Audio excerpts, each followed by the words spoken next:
Yeah, so I have a pretty cool new feature set up on the circuit here.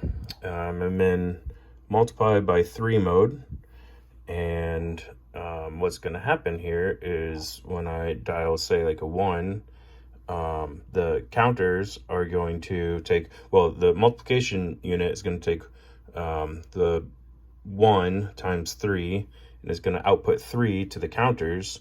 The counters get the pulse from the delay timer here, which loads the output, which is 3, onto the registry here, and the registry would light up the 2-bit and the 1-bit, because 2 plus 1 is 3.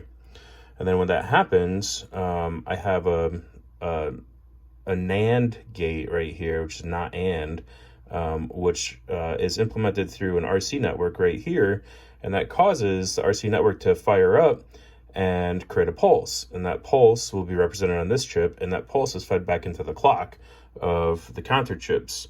That causes the clock to cycle, and these are set in countdown mode, so the chips will start counting down until they both reach 0. Now the 0 state is checked from the 2 diodes right here, which is on the carry out of the 2 chips. When the chips have numbers in their latches, the carryout state is high, which is on. And when the chips both have nothing in their latches, then the carryout signal goes low.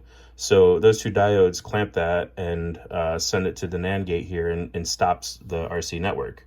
So in that way, we have a countdown timer. Let's try it out. We'll dial a 1, which is 1 times 3 is 3. We get 3, and we get 3 pulses there. Now, I will say, I think that the pulse count actually depends on the state of the charge on that capacitor. So on the RC network, if the capacitor has a little bit of a charge in there, it takes a second for that charge to charge back up. And I think sometimes it's missing the first signal of the count. So I think in that time, it only counted 2 pulses. It only registered 2 pulses, even though we counted down 3 steps, right? So to fix that, I really would have to have an oscilloscope that has a storage function, so I can see what the actual signals are. And this oscilloscope doesn't have a signal function. So generally speaking, it catches all 3 pulses. 1, 2, 3. You can see on that one, the first pulse was a little weird. Like I said, I'm pretty sure it's because of the state of the capacitor there. But normally it counts pretty well. 1, 2, 3. So that time it worked just fine. We'll dial a 2. 2 times 3 is 6. 1, 2, 3, 4, 5, 6. So it's working pretty well. We can set this up to multiply by 9.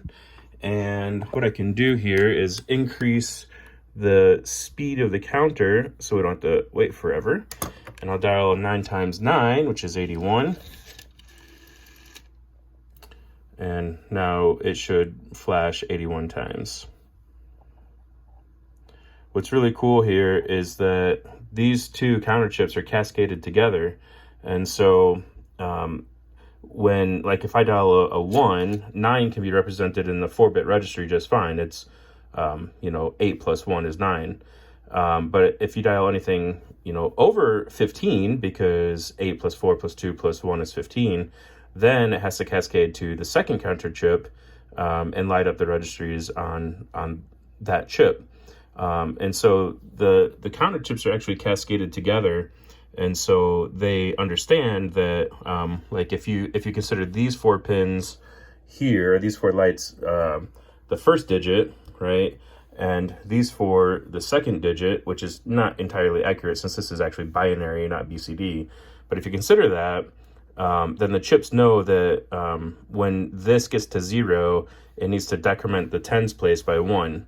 And so it's pretty cool to see. If we dial a 2, which would be 2 times 9 is 18, we should have, we'd have a 16-bit and a 2-bit.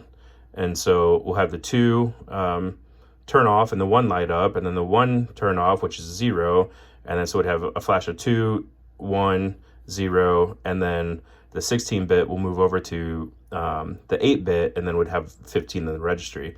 I have the speed turned up pretty fast, so it'll be pretty hard to see, but you should be able to see basically the lights cascade down this direction. Yep, and there you go. So very cool.